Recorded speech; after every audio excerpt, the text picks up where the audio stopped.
বাংলাদেশ জামাত ইসলামী শিবগঞ্জ উপজেলা শাখা কর্তৃক আয়োজিত আজকের এই বিক্ষোভ মিছিল পরবর্তী সমাবেশে উপস্থিত সম্মানিত প্রধান অতিথি, বাংলাদেশ জামাত ইসলামী বগুড়া জেলা সম্মানিত আমির, বিশেষ অতিথি সহ অন্যান্য অতিথিবৃন্দ, আমাদের সামনে সম্মানিত দিনী ভাই ও বন্ধুগণ, আসসালামু আলাইকুম রহমতুল্লাহ।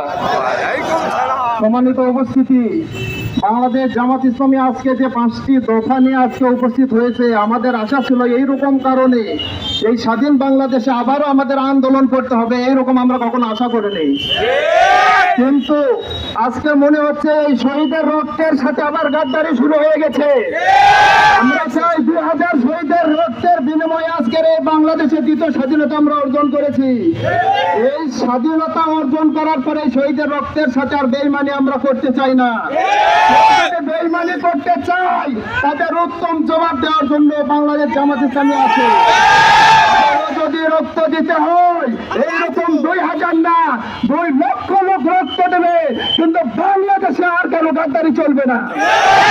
আমরা বারবার দাবি জানাচ্ছি পিআর পদ্ধতিতে নির্বাচন। আপনারা চান?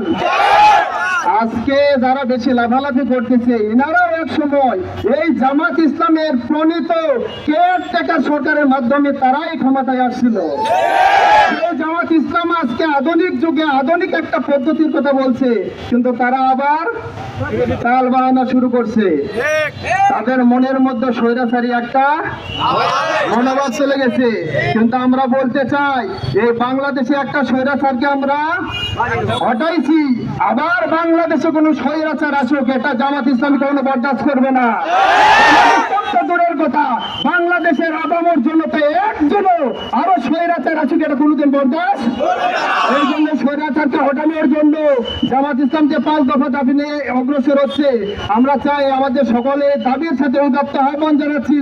জামাত ইসলাম যেভাবে চায় এভাবে আমরা অগ্রসর হব। বাংলাদেশে আর দ্বিতীয় কোনো স্বৈরাচার মাথা ছাড়া দিয়ে আর উঠতে পারবে না ইনশাল্লাহ। মাটিতে যেখানেই চাঁদাবাদ, যেখানেই দুর্নীতিবাদ, যেখানেই ঝামেলা পড়লো কোনো কিছু হবে, সেখানে আমরা আমাদের রক্ত দেওয়া হলেও এই বাংলার জমিন থেকে, এই শিবগঞ্জের জমিন থেকে চাঁদাবাদকে উৎখাত করে ছাড়বো ইনশাআল্লাহ। আহ্বান জানিয়ে যদি আবারও আমাদের রক্ত দিতে হয়, রক্ত দিতে পারবো ইনশাআল্লাহ। কথা শেষ করতে আসসালামু আলাইকুম।